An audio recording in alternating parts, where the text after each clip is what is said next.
I'm Richard Rodman. I'm Professor of International Education at the S.I.T. Graduate Institute. And today, what I'd like to talk with you about is about structure, about order in international education. It's about situating ourselves in our profession in an organic way. We're going to provide some structure today, and that's wood, and it's organic structure. Hopefully we'll be able to provide some organic structure for you in our work. As I came to work at S.I.T., I've had an entire career in development education, and international education and mobility, and also as a researcher in international education. And I think that together we've read the chapter on the internet, the House of 1,000 Windows and so forth. And in teaching and working in international education, my challenge is how do I organize all the myriad types of things that we do in our profession?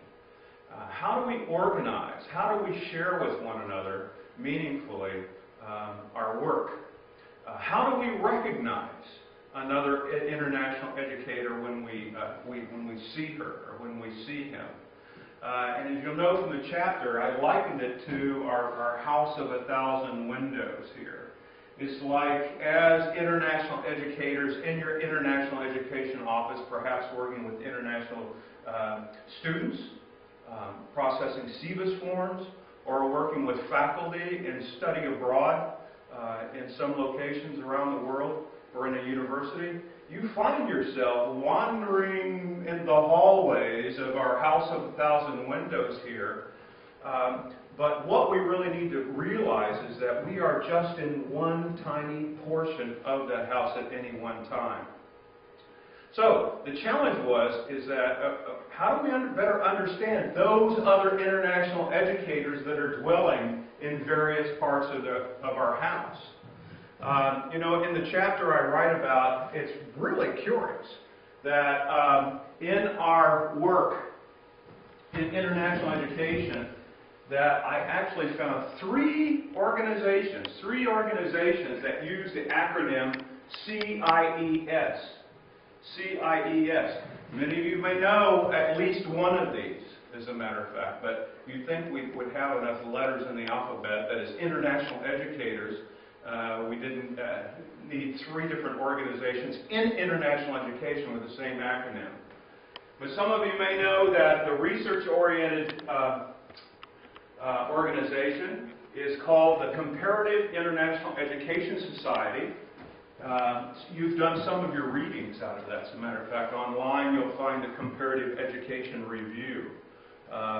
These are the research international educators, comparatives and so forth, that do research and studies.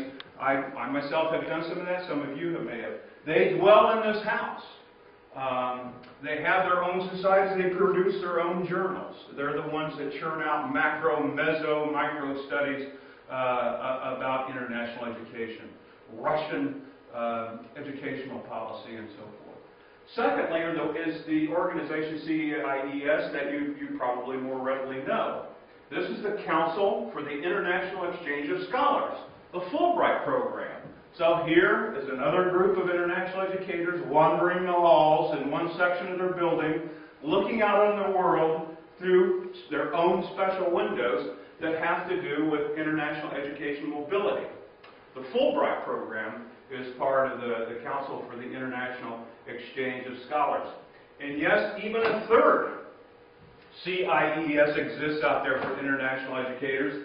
The Centro de Investigación Educación y Servicios. Pardon my Spanish, but anyway, that's also in English CIES. That is a development education organization down in Latin America that does development ed. In other words, working with the grassroots in the service of others in international education. The point was, in all of this, and also in this chapter, again, as we start to introduce structure and order in our lives, some of us can tolerate more disorder than others.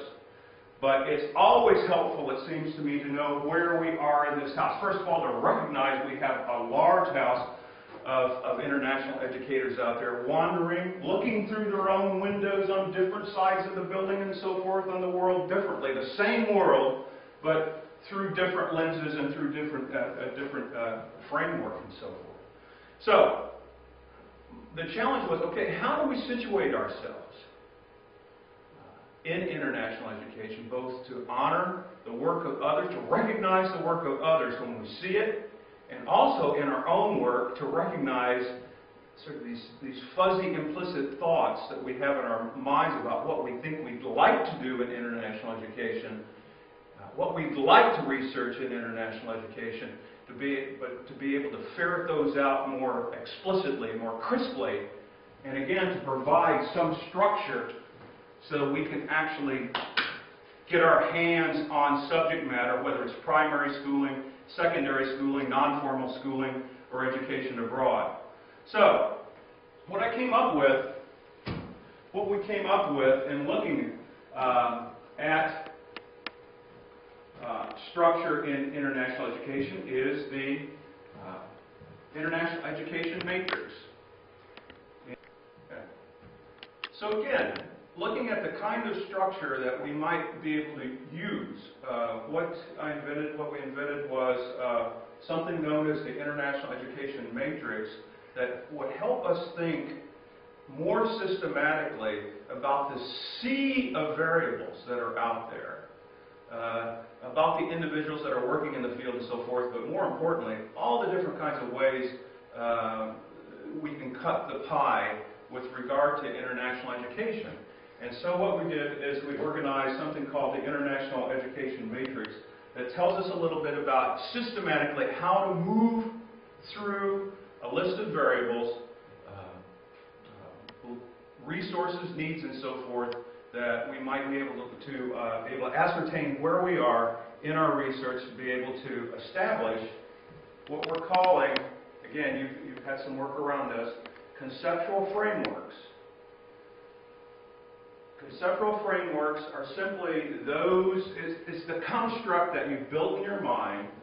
These conceptual frameworks are structured from a broad set of ideas and theories that help you properly identify international education problems that you encounter and that you are treating, to be able to frame intelligent questions about those issues, problems, and so forth, and then additionally to help you find literature of kindred spirits that are out there that are thinking the same way you are thinking about a particular issue or issues in international education, and also to identify those that think differently than you, or see, again, from our windows and so forth, we're seeing that same situation, your issue, from a different window in the house.